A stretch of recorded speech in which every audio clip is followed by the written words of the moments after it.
వచ్చాక అమ్మవారిని దర్శనం చేసుకోకుండా ఎవరైనా ఉంటారా? నేను కూడా వచ్చేసాను అమ్మవారిని దర్శనం చేసుకోవడానికి. ఎస్, మన ఫేవరెట్ దుర్గమ్మ గుడి. సో కొండపైన ఉన్న అమ్మవారిని దర్శనం చేసుకోవడానికి నేనైతే ఈవినింగ్ వచ్చాను. నాకైతే చాలా అంటే చాలా హ్యాపీగా అనిపిస్తుంది. అమ్మవారిని ఎప్పుడు దర్శనం చేసుకున్నా నా లైఫ్లో నాకు చాలా మంచి జరుగుతుంది. అయితే ప్రశాంతంగా అయితే దర్శనం అయితే అయిపోయింది. సో ఇక్కడ శివరాత్రి విశేషాలు అయితే చూడడానికి దొరికింది.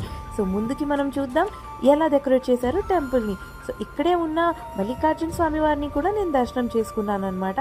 సో ఆ టెంపుల్ ఆ డెకరేషన్ అనేది చెప్పలేనంత చాలా అద్భుతంగా ఉంది. నేనైతే చాలా అంటే చాలా మెస్మరైజ్ అయ్యాను. చెప్పాలి అంటే స్పెషల్గా శివుణ్ణి. సో టెంపుల్ లోపల ఎక్కువ ఫోన్ యూస్ చేసుకోకూడదు కాబట్టి దర్శనం చేసేటప్పుడు నేను ఫోన్ని అస్సలు యూస్ చేసుకోలేదు. సో ఇక్కడే మనం ఇక్కడ ఎంట్రన్స్ వరకు దర్శనం చేసుకోవచ్చు. ఐ మీన్ డెకరేషన్ అదంతా. సో మీరు కూడా నాతో పాటు డెకరేషన్ చూడండి.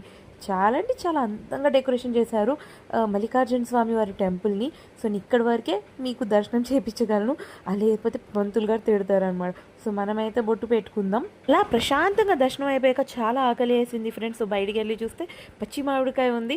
ఎస్, కచ్చా మ్యాంగో. సో ఒక్క నిమిషం కూడా లేట్ చేయకుండా నేనైతే తీసుకొని మంచిగా తిన్నాను. అబ్బా, చాలా అంటే చాలా పులుపుగా ఉండింది, but it is very very tasty అనమాట.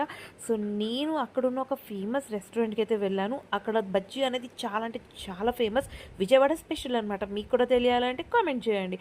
సో మరిన్ని వీడియోల కోసం ఫాలో, షేర్ అండ్ సబ్స్క్రైబ్ చేయండి. బాయ్.